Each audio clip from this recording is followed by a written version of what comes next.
Land acquisition भूमि अधिग्रहण में कितने गुना पैसा जो है वो आपको मिलेगा। और कई लोगों के जो नॉर्मली क्वेश्चन जो होते हैं कि पैसा लेने के लिए कौन कौन से आपको डॉक्यूमेंट्स ज़रूरी हैं और भूमि अधिग्रहण में कब आपको पैसा नहीं मिलता है, कब आपको सही कंपनसेशन नहीं मिल पाता है। ठीक है, तो वही मैं इस वीडियो में चर्चा करूंगा लैंड एक्वायरेशन से संबंधित और विद पीडीएफ्स। ठीक है, और देखिए मैं आप एक चीज़ कहूँगा, कई लोग अगर मान लीजिए आप किसी मैटर में लीगल एडवाइस विशेषज्ञ द्वारा कानूनी सलाह लेना चाहते हैं तो कॉन्टैक्ट नंबर वीडियो की डिस्क्रिप्शन में साथियों मेंशन किया गया है, या आप कोई डॉक्यूमेंट चेक करवाना चाह रहे हैं। ठीक है, देखिए साथियों, सेक्शन 26 सबसे पहले जब लैंड एक्वायरेशन होता है तो आपका बाजारू मूल्य निर्धारित किया जाता है कि भाई इस जमीन का सर्कल रेट क्या है। अब देखिए सर्कल रेट कई बार ऐसा होता, कई लोगों का क्वेश्चन होता है कि साहब सर्कल रेट है वो भी नहीं दे रहे। उसका एक रीज़न होता है, उसका रीज़न ये होता है कि प्रॉपर्टी के सर्कल रेट है 50 लाख और वहाँ पे रजिस्ट्रियाँ हो रही हैं 10 लाख दिखा रहे हैं, क्योंकि अपना फीस बचा रहे हैं। ठीक है, 10 लाख दिखा रहे हैं, ब्लैक में पैसा दे रहे हैं, वहाँ पे सोई नहीं करते 50 लाख की खरीदी। अगर मान लीजिए 50% से अधिक रजिस्ट्रियाँ अगर उतने ही रुपए में हो रही हैं तो ये ही रेट दिया जाएगा जो आपका उस पर है। और ये भी नियम है इसी प्रकार का कुछ कि भाई जितना सर्किल रेट है सर्किल रेट से कम ना दें। ठीक है ना, तो देखिए क्या कहता है वो समझ लीजिए। पहले मैं आपके लिए काफ़ी यहाँ पे लाया हूँ। ठीक है, कितना प्रतिकर होगा वो भी मैंने आपको बताया यहाँ पे। ठीक है, कितने गुना पैसा मिलेगा वो भी बताया, किन डॉक्यूमेंट्स कौन कौन से चाहिए वो भी मैं आपको बताया, सारा कुछ अभी मैं आपको बताऊँगा। ठीक है साथियों, और लीगल एडवाइस के लिए कॉन्टैक्ट नंबर वीडियो की डिस्क्रिप्शन में मेंशन किया गया है। देखिए साथियों, तो क्या कहा गया, कलेक्टर भूमि के बाजारी मूल्य का निर्धारण और अवधारण करने में निम्नलिखित मापदंड अपनाएगा। सबसे पहले जो जमीन का एक्वायरेशन हो रहा है उसका बाजारी मूल्य कितना है वो निर्धारित किया जाएगा। और मैं समझता हूँ जिस रकम पे आप पे स्टाम्प शुल्क लिया जा रहा है वही रकम आपको दी जानी चाहिए, वही बाजारी मूल्य मानना चाहिए सरकार को। जब सरकार जैसे 50 लाख का है, 50 लाख पे आप पे स्टाम्प ले रही है तो मैं समझता हूँ 50 लाख आपको देना चाहिए। फिर स्टाम्प क्यों ले रहे हैं मुझसे? ठीक है ना।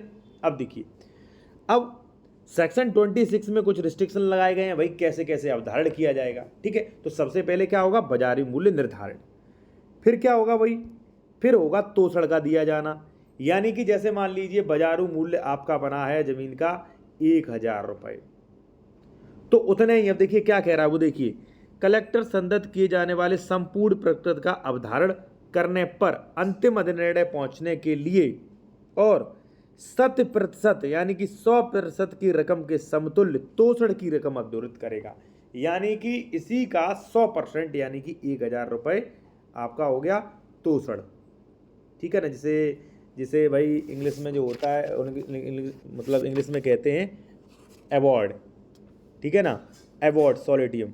ठीक है ना, वो कहते हैं, क्योंकि भाई हमारे कस्टमर हिंदी में ही हैं और हिंदी में ही देखना पसंद करते हैं अधिकतर, तो हिंदी में ही वीडियो बनाना पड़ता है। ठीक है, तो क्या है, एक जितना आपका वो हुआ सर्कल रेट यानी कि बाजारी मूल्य, ठीक है, उतना ही आपका क्या हो गया, 100% तोसड़ की रकम। अब देखिए क्या कहा गया आगे, स्पष्टीकरण शंकाओं को दूर करने के लिए यह घोषित किया जाता है कि तोसड़ की रकम ऐसे व्यक्ति को जिसकी भूमि का अर्जन किया गया है संदेह प्रतिकर के अतिरिक्त होगी। यानी प्रतिकर के अतिरिक्त होगी, स्पष्टीकरण बिल्कुल दिया। यानी कि प्रतिकर तो है ही 1000 रुपये, इसके अतिरिक्त होगी ये, तो यानी कि 2 गुना तो आपका हो गया पैसा। ठीक है, अब आगे देखिए,